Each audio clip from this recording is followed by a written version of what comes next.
ತಮಿಳುನಾಡಿನ king maker ಆಗುವಂತ ಕನಸು ಕಾಣ್ತಾ ಇರುವಂತ ನಟ ವಿಜಯ್ಗೆ ಕರೂರು ಕಾಲ್ತುಳಿತ ಕೇಸ್ ಬೆಂಬಿಡದ ಭೂತದಂತೆ ಕಾಡ್ತಾ ಇದೆ. ಸಿಬಿಐ ವಿಚಾರಣೆಗೆ ಹಾಜರಾದಂತಹ ಟಿವಿಕೆ ಸಂಸ್ಥಾಪಕನಿಗೆ ಅಧಿಕಾರಿಗಳು ಸರಿಯಾಗೇ ಬೆಂಡೆತ್ತಿದ್ದಾರೆ.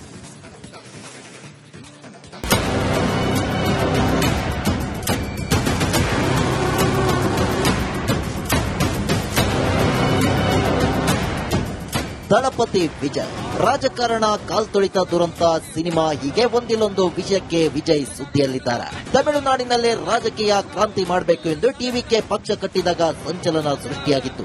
ಇದಾದ ಕೆಲವೇ ತಿಂಗಳಲ್ಲಿ ಕಾಲ್ತುಳಿತ ದುರಂತವು ಸಂಭವಿಸಿತು. ಇದೇ ಪ್ರಕರಣ ಈಗ ದಳಪತಿ ವಿಜಯರನ್ನ ಸಿಬಿಐ ಸುಳಿಯಲ್ಲಿ ಸಿಲುಕುವಂತೆ ಮಾಡಿದೆ. ಸಿಬಿಐ ಸುಳಿಯಲ್ಲೇ ದಳಪತಿ ವಿಜಯ್ ಕಾಲ್ತುಳಿತ ಕೇಸ್ನಲ್ಲೇ ಫುಲ್ ಟ್ರೇಲ್.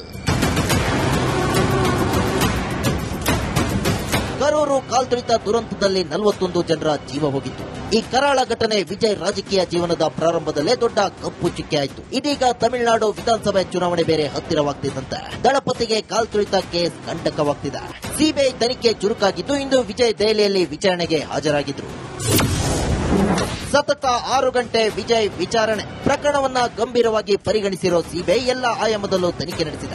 ಪ್ರಕರಣದಲ್ಲಿ ಚಾರ್ಜ್ ಶೀಟ್ ಸಲ್ಲಿಕೆಗೂ ಮೊದಲು ವಿಜಯ್ ವಿಚಾರಣೆಯನ್ನ ನಡೆಸಬೇಕಾಗಿತ್ತು. ಹೀಗಾಗಿ ವಿಜಯ್ಗೆ ಸಿಬಿಐ ಡ್ರಿಲ್ ಮಾಡಿದೆ. ಸತತ 6 ಗಂಟೆಗಳ ಕಾಲ ಅಧಿಕಾರಿಗಳು ಕೇಳಿದ ಪ್ರಶ್ನೆಗೆ ವಿಜಯ್ ಉತ್ತರಿಸಿದ್ದಾರೆ.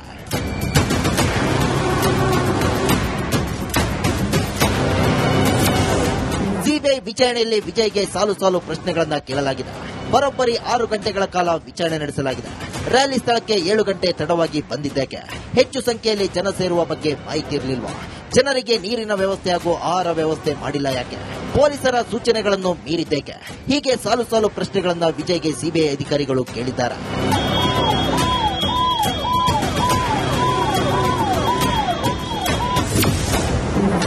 ಸುಪ್ರೀಂ ಕೋರ್ಟ್ ಮೆಟ್ಟಿಲೇರಿದ ಜನನಾಯಕ. ಇತ್ತ ದಳಪತಿ ವಿಜಯ್ ನಟನೆಯ ಕೊನೆಯ ಸಿನಿಮಾ ಜನನಾಯಕನ್ಗೂ ಸಂಕಷ್ಟ ಎದುರಾಗಿದೆ. ಜನನಾಯಕನ್ ಸಿನಿಮಾದ ಸೆನ್ಸಾರ್ ವಿವಾದ ಈಗ ಸುಪ್ರೀಂ ಕೋರ್ಟ್ ಮೆಟ್ಟಿಲೇರಿದೆ. ಸಿನಿಮಾ ನಿರ್ಮಾಪಕರು ಮದ್ರಾಸ್ ಹೈಕೋರ್ಟ್ ವಿಭಾಗೀಯ ಪೀಠದ ಆದೇಶದ ವಿರುದ್ಧ ಸುಪ್ರೀಂ ಕೋರ್ಟ್ಗೆ ಅರ್ಜಿ ಸಲ್ಲಿಸಿದ್ದಾರೆ. ಸಿನಿಮಾಗೆ ಸೆನ್ಸಾರ್ ಸರ್ಟಿಫಿಕೇಟ್ ನೀಡಲು ನಿರ್ದೇಶನ ನೀಡಬೇಕೆಂದು ಮನವಿ ಮಾಡಿದ್ದಾರೆ. ಒಟ್ಟಿನಲ್ಲಿ ವಿಜಯ್ಗೆ ಸಾಲು ಸಾಲು ಸಂಕಷ್ಟಗಳು, ಸವಾಲುಗಳು ಎದುರಾಗಿವೆ. ಇವೆಲ್ಲವನ್ನ ಗೆದ್ದು ತಮಿಳುನಾಡಿನಲ್ಲಿ ರಾಜಕೀಯ ಕ್ರಾಂತಿ ಮಾಡ್ತಾರಾ ಅನ್ನೋದನ್ನ ಕಾದು ನೋಡಬೇಕಿದೆ. News desk, Republic Kannada. ತಮಿಳುನಾಡಿನ ಕಿಂಗ್ ಮೇಕರ್ ಆಗುವಂತ ಕನಸು ಕಾಣ್ತಾ ಇರುವಂತ ನಟ ವಿಜಯ್ಗೆ ಕರೂರು ಕಾಲ್ತುಳಿತ ಕೇಸ್ ಬೆಂಬಿಡದ ಭೂತದಂತೆ ಕಾಡ್ತಾ ಇದೆ. ಸಿಬಿಐ ವಿಚಾರಣೆಗೆ ಹಾಜರಾದಂತಹ ಟಿವಿಕೆ ಸಂಸ್ಥಾಪಕನಿಗೆ ಅಧಿಕಾರಿಗಳು ಸರಿಯಾಗೇ ಬೆಂಡೆತ್ತಿದ್ದಾರೆ.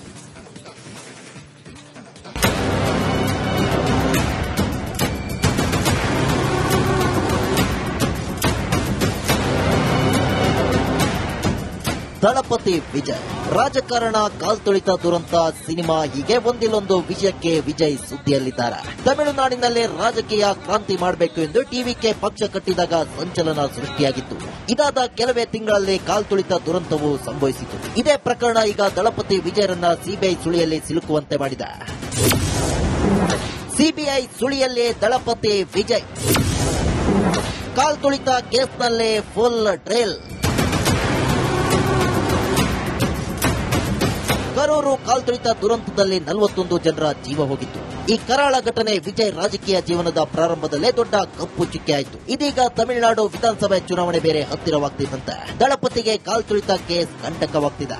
ಸಿಬಿಐ ತನಿಖೆ ಚುರುಕಾಗಿದ್ದು ಇಂದು ವಿಜಯ್ ದೆಹಲಿಯಲ್ಲಿ ವಿಚಾರಣೆಗೆ ಹಾಜರಾಗಿದ್ರು. ಸತತ 6 ಗಂಟೆ ವಿಜಯ್ ವಿಚಾರಣೆ. ಪ್ರಕರಣವನ್ನ ಗಂಭೀರವಾಗಿ ಪರಿಗಣಿಸಿರೋ ಸಿಬಿಐ ಎಲ್ಲ ಆಯಾಮದಲ್ಲೂ ತನಿಖೆ ನಡೆಸಿದೆ. ಪ್ರಕರಣದಲ್ಲಿ ಚಾರ್ಜ್ ಶೀಟ್ ಸಲ್ಲಿಕೆಗೂ ಮೊದಲು ವಿಜಯ್ ವಿಚಾರಣೆಯನ್ನ ನಡೆಸಬೇಕಾಗಿತ್ತು. ಹೀಗಾಗಿ ವಿಜಯ್ಗೆ ಸಿಬಿಐ ಡ್ರಿಲ್ ಮಾಡಿದೆ. ಸತತ 6 ಗಂಟೆಗಳ ಕಾಲ ಅಧಿಕಾರಿಗಳು ಕೇಳಿದ ಪ್ರಶ್ನೆಗೆ ವಿಜಯ್ ಉತ್ತರಿಸಿದ್ದಾರೆ.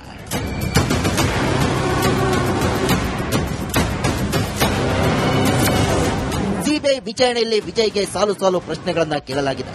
ಬರೋಬ್ಬರಿ 6 ಗಂಟೆಗಳ ಕಾಲ ವಿಚಾರಣೆ ನಡೆಸಲಾಗಿದೆ. ರ್ಯಾಲಿ ಸ್ಥಳಕ್ಕೆ 7 ಗಂಟೆ ತಡವಾಗಿ ಬಂದಿದ್ದೇಕೆ? ಹೆಚ್ಚು ಸಂಖ್ಯೆಯಲ್ಲಿ ಜನ ಸೇರುವ ಬಗ್ಗೆ ಮಾಹಿತಿ ಇರಲಿಲ್ವಾ? ಜನರಿಗೆ ನೀರಿನ ವ್ಯವಸ್ಥೆ ಹಾಗೂ ಆಹಾರ ವ್ಯವಸ್ಥೆ ಮಾಡಿಲ್ಲ ಯಾಕೆ? ಪೊಲೀಸರ ಸೂಚನೆಗಳನ್ನು ಮೀರಿದ್ದೇಕೆ? ಹೀಗೆ ಸಾಲು ಸಾಲು ಪ್ರಶ್ನೆಗಳನ್ನ ವಿಜಯ್ಗೆ ಸಿಬಿಐ ಅಧಿಕಾರಿಗಳು ಕೇಳಿದ್ದಾರೆ.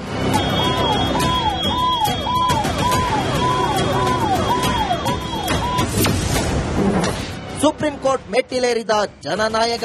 ಇತ್ತ ದಳಪತಿ ವಿಜಯ್ ನಟನೆಯ ಕೊನೆಯ ಸಿನಿಮಾ ಜನನಾಯಕನ್ಗೂ ಸಂಕಷ್ಟ ಎದುರಾಗಿದೆ. ಜನನಾಯಕನ್ ಸಿನಿಮಾದ ಸೆನ್ಸಾರ್ ವಿವಾದ ಈಗ ಸುಪ್ರೀಂ ಕೋರ್ಟ್ ಮೆಟ್ಟಿಲೇರಿದೆ. ಸಿನಿಮಾ ನಿರ್ಮಾಪಕರು ಮದ್ರಾಸ್ ಹೈಕೋರ್ಟ್ ವಿಭಾಗೀಯ ಪೀಠದ ಆದೇಶದ ವಿರುದ್ಧ ಸುಪ್ರೀಂ ಕೋರ್ಟ್ಗೆ ಅರ್ಜಿ ಸಲ್ಲಿಸಿದ್ದಾರೆ. ಸಿನಿಮಾಗೆ ಸೆನ್ಸಾರ್ ಸರ್ಟಿಫಿಕೇಟ್ ನೀಡಲು ನಿರ್ದೇಶನ ನೀಡಬೇಕೆಂದು ಮನವಿ ಮಾಡಿದ್ದಾರೆ. ಒಟ್ಟಿನಲ್ಲಿ ವಿಜಯ್ಗೆ ಸಾಲು ಸಾಲು ಸಂಕಷ್ಟಗಳು, ಸವಾಲುಗಳು ಎದುರಾಗಿವೆ. ಇವೆಲ್ಲವನ್ನ ಗೆದ್ದು ತಮಿಳುನಾಡಿನಲ್ಲಿ ರಾಜಕೀಯ ಕ್ರಾಂತಿ ಮಾಡ್ತಾರಾ ಅನ್ನೋದನ್ನ ಕಾದು ನೋಡಬೇಕಿದೆ. News desk, Republic Kannada. ತಮಿಳುನಾಡಿನ ಕಿಂಗ್ ಮೇಕರ್ ಆಗುವಂತ ಕನಸು ಕಾಣ್ತಾ ಇರುವಂತ ನಟ ವಿಜಯ್ಗೆ ಕರೂರು ಕಾಲ್ತುಳಿತ ಕೇಸ್ ಬೆಂಬಿಡದ ಭೂತದಂತೆ ಕಾಡ್ತಾ ಇದೆ. ಸಿಬಿಐ ವಿಚಾರಣೆಗೆ ಹಾಜರಾದಂತ ಟಿವಿಕೆ ಸಂಸ್ಥಾಪಕನಿಗೆ ಅಧಿಕಾರಿಗಳು ಸರಿಯಾಗೇ ಬೆಂಡೆತ್ತಿದ್ದಾರೆ.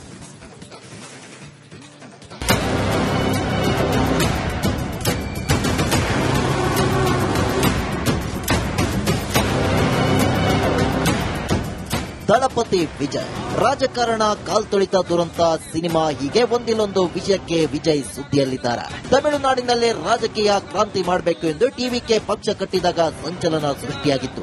ಇದಾದ ಕೆಲವೇ ತಿಂಗಳಲ್ಲಿ ಕಾಲ್ತುಳಿತ ದುರಂತವು ಸಂಭವಿಸಿತು. ಇದೇ ಪ್ರಕರಣ ಈಗ ದಳಪತಿ ವಿಜಯರನ್ನ ಸಿಬಿಐ ಸುಳಿಯಲ್ಲಿ ಸಿಲುಕುವಂತೆ ಮಾಡಿದೆ. ಸಿಬಿಐ ಸುಳಿಯಲ್ಲಿ ದಳಪತಿ ವಿಜಯ್ ಕಾಲ್ತುಳಿತ ಕೇಸ್ನಲ್ಲೇ ಫುಲ್ ಡ್ರಿಲ್. ಕರೂರು ಕಾಲ್ತುಳಿತ ದುರಂತದಲ್ಲಿ 41 ಜನರ ಜೀವ ಹೋಗಿತ್ತು.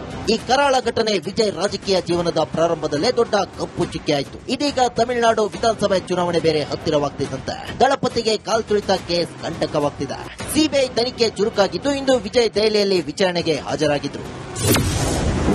ಸತತ 6 ಗಂಟೆ ವಿಜಯ್ ವಿಚಾರಣೆ. ಪ್ರಕರಣವನ್ನ ಗಂಭೀರವಾಗಿ ಪರಿಗಣಿಸಿರೋ ಸಿಬಿಐ ಎಲ್ಲ ಆಯಾಮದಲ್ಲೂ ತನಿಖೆ ನಡೆಸಿದೆ. ಪ್ರಕರಣದಲ್ಲಿ ಚಾರ್ಜ್ ಶೀಟ್ ಸಲ್ಲಿಕೆಗೂ ಮೊದಲು ವಿಜಯ್ ವಿಚಾರಣೆಯನ್ನ ನಡೆಸಬೇಕಾಗಿತ್ತು. ಹೀಗಾಗಿ ವಿಜಯ್ಗೆ ಸಿಬಿಐ ಡ್ರಿಲ್ ಮಾಡಿದೆ. ಸತತ 6 ಗಂಟೆಗಳ ಕಾಲ ಅಧಿಕಾರಿಗಳು ಕೇಳಿದ ಪ್ರಶ್ನೆಗೆ ವಿಜಯ್ ಉತ್ತರಿಸಿದ್ದಾರೆ.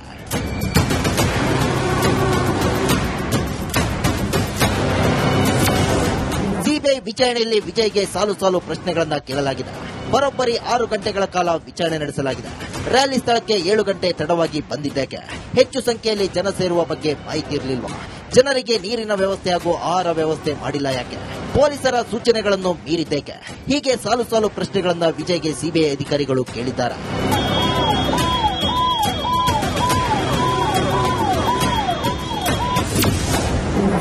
ಸುಪ್ರೀಂ ಕೋರ್ಟ್ ಮೆಟ್ಟಿಲೇರಿದ ಜನನಾಯಕ.